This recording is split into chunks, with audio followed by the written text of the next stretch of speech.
Hello everyone, and welcome to this edition of the Bremerton Beat Blast. I'm your host, Kitsap Sun reporter Josh Farley. I'm standing in the cornfields of Minder Farms out off of Highway 303 in anticipation of Farm Funk. And as usual, I've got 5 things that you just got to know about happening in Bremerton this week.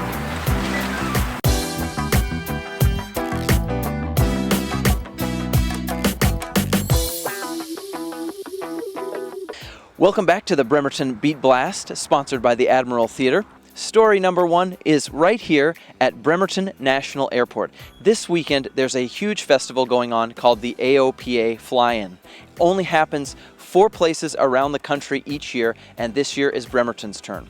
I talked with Port of Bremerton and Bremerton City Council officials about what this means for our area.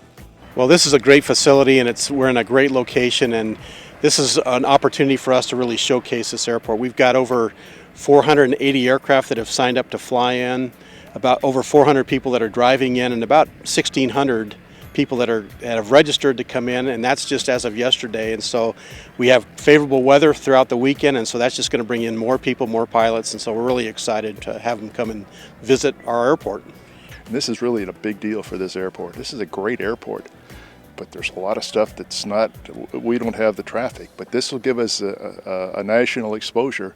It's going to be really a big deal. Story number 2 on the Bremerton Beat Blast this week is the Farm Funk Festival is happening at Minder Farms off of Highway 303. I spoke with many of the people that are making this possible. It's basically a confluence of good beer, local food, and entertainment. Farm Funk is essentially a giant block party to celebrate Kitsap County, to celebrate the wonderful things that are happening here and the amazing people that make up this community. Well, Farm Funk is a celebration. We thought we'd partner with some musicians and some beer makers and Kitsap Fresh to just have a fun celebration in Central Kitsap, and it's going to bring awareness about local food in Kitsap County, and it's going to bring awareness that we're still developing this business of opening a full-service grocery store in Bremerton. Story number 3, Nathan Adrian made us proud at the Olympics in Rio this year. He picked up 2 bronze medals in freestyle swimming, as well as 2 golds as being part of the relay team. There is a parade being planned. We don't know the details as yet, but as always, I will keep you posted. Congratulations to Nathan and his family, his parents, Jim and Cecilia, and we look forward to having Nathan back in the community to honor him for those Olympic medals. Story number 4 on the Bremerton Beat Blast this week is about Joe Kennedy.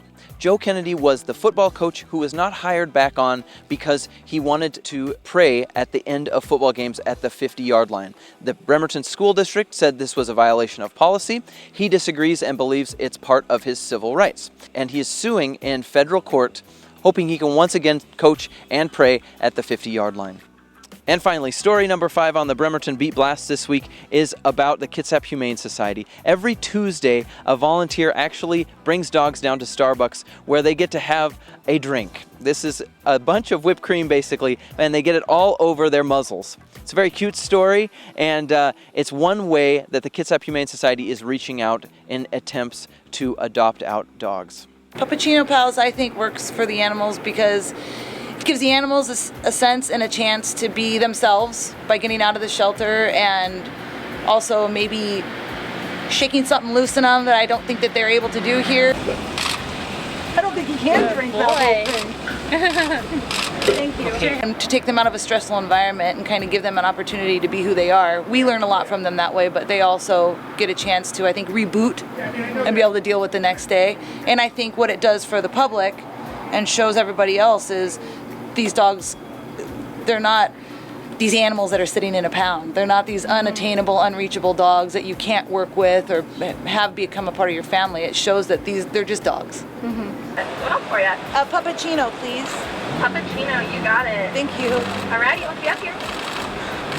With Molly taking dogs out for puppuccinos, she's allowing them to have a shelter break. She's allowing them to have a little sweet treat. She's allowing them to have one-on-one interaction with her. Yeah.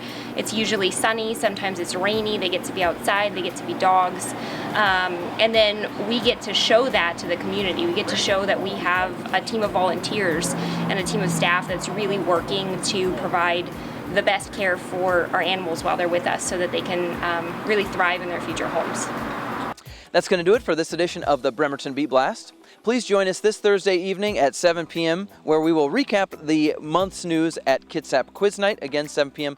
at the Minette Saloon. And thanks again for watching. We'll see you again next Tuesday.